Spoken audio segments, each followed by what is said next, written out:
Topic for today is, should there be reservation in jobs? And I'm against the motion. Well, to start with, 70 years after reservations have been initiated with, today we have become the world's third largest economy in the world. Today we have got the world's most brilliant IT sector in the world. So 70 years on, do we really need the reservation to continue? Well, to answer this aspect, one must understand that an OBC leader can go on to become the Prime Minister, so there's no one who is pushing you back, or there's no one who is restricting you to reach among the top powers of echelons. The question, in the next 3 minutes of my speech, I will be going through three main aspects. The first one being the moral fabric, which has been deteriorated because of the reservations. The second, the constitutional viability of reservations. And the last one, why people are going behind reservations. Coming to the first aspect of it, that is the social fabric which is being affected because of reservations. There are two vital examples to this. The first one, the issue of reservations which happened in Maharashtra, wherein two social different sectors of society, that is one being Marathas and the other the Dalits, both of them were at loggerheads. It happened due to a girl which was being brutally raped by a Dalit. And Marathas protested across the state, and you saw how it culminated back in Mumbai.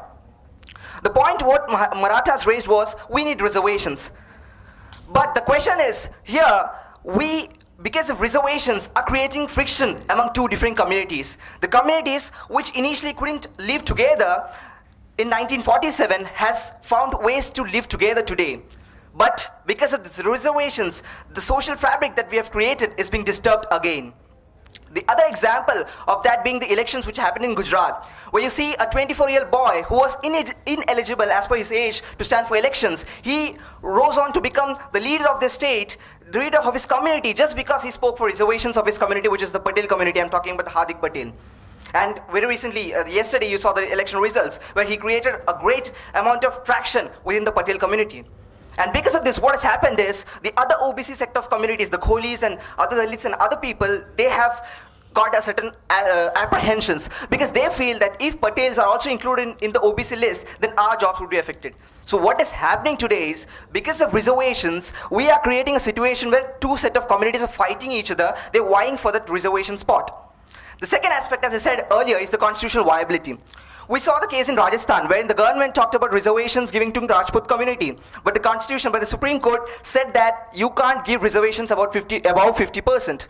That was struck down. The same happened in Maharashtra, when the Sharad Pawar-led government, the previous government, what they did was, they gave reservations to Marathas, and the Supreme Court said that this is not possible. The law was struck down again. So the point here is, when there is no constitutional viability, when it is affecting the social fabric of a society, why stick to it? We have produced leaders. We have got technocrats like Satya Nadella. We have got Sundar Pichai, who has studied from our institutes, and they are leading the world. No one, as my friends over here, they talked about, no one is saying that you belong to a particular caste, you are not supposed to come over here.